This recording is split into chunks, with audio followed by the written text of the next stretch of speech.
అందరికీ నమస్కారం. నేను మీ నర్రా రామకృష్ణ చౌదరి, న్యూమరాలజిస్ట్. ఈరోజు ఫిబ్రవరి 13, 2024.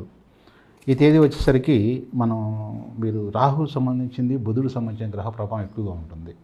అయితే ఈరోజు ఈ ప్రభావం ఎవరెవరి మీద ఉంటుంది ఎక్కువగా అనుకుంటే, మనకి 3 నెంబరు కానీ లేకపోతే 4 నెంబర్ కానీ ఈ యొక్క డెస్టినీ నెంబర్ ఉన్న వాళ్ళకి, ప్లస్ 5 నెంబర్ డెస్టినీ నెంబర్ ఉన్న వాళ్ళకి చాలా జాగ్రత్తలు తీసుకోవాల్సి వస్తుంది.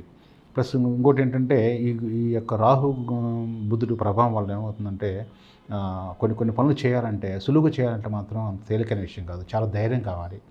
మొండి ధైర్యం ఉంటుంది. కొన్ని విషయాల్లో మనకి అలాంటి పరిస్థితులు తీసుకొస్తుంటాయి. ధైర్యంగా ఉండాల్సిన పరిస్థితులు అంటే మనల్ని ఎవరైనా ఇబ్బంది పెట్టడం కానీ, లేదా మాట అనటం కానీ, అవమానపరచడం కానీ, అలాంటి వాటిల్లో మనం కొంచెం ధైర్యంగా ఉండాల్సి వస్తుంది. ఈ ఒక్కరోజే అంతవరకు ఉంటుందన్నమాట. ప్లస్ ఈరోజు డబ్బు కూడా ఎక్కువగా ఖర్చు అవుతూ ఉంటుంది. అంటే దానికి తగ్గట్టు ఆదాయం కూడా వస్తుంది. కానీ అంటే వాళ్ళకు కూడా ఆ బర్త్ నెంబర్, డెస్టినీ నెంబర్ ఉండి వాళ్ళ నేమ్లో కూడా కొంచెం బాగా సపోర్ట్ చేస్తే ఖర్చు చేసిన కంటే ఎక్కువ రావాల్సి వస్తుంది. లేకపోతే ఏదైనా ఇబ్బందికరంగా ఉన్నప్పుడు, నేమ్లో ఇబ్బందికరంగా ఉన్నప్పుడు మనం పిలిపించుకునే పేర్లు మన ఖర్చు అనేది ఊరికనే వేస్ట్ అయిపోతుంది. దానికి బూడిదలో పోసి పన్నీర్లాగా అయిపోతుంది. కాబట్టి జాగ్రత్తగా ఉండాలి.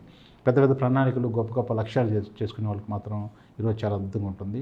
ప్లస్ ఎప్పటి నుంచో మీకు న్యాయపరమైన చిక్కులు కానీ, ఏదైనా కోర్టుకు సంబంధించిన వ్యవహారాలు కానీ వాటిలో కనుక మీకు తేలకుండా అలానే ఉందంటే ఇబ్బంది పెడుతుంటే ఈరోజు ప్రయత్నం చేయండి. మీకు సులువుగా దాంట్లో బయటపడడానికి ఎక్కువ అవకాశాలు ఉన్నాయి.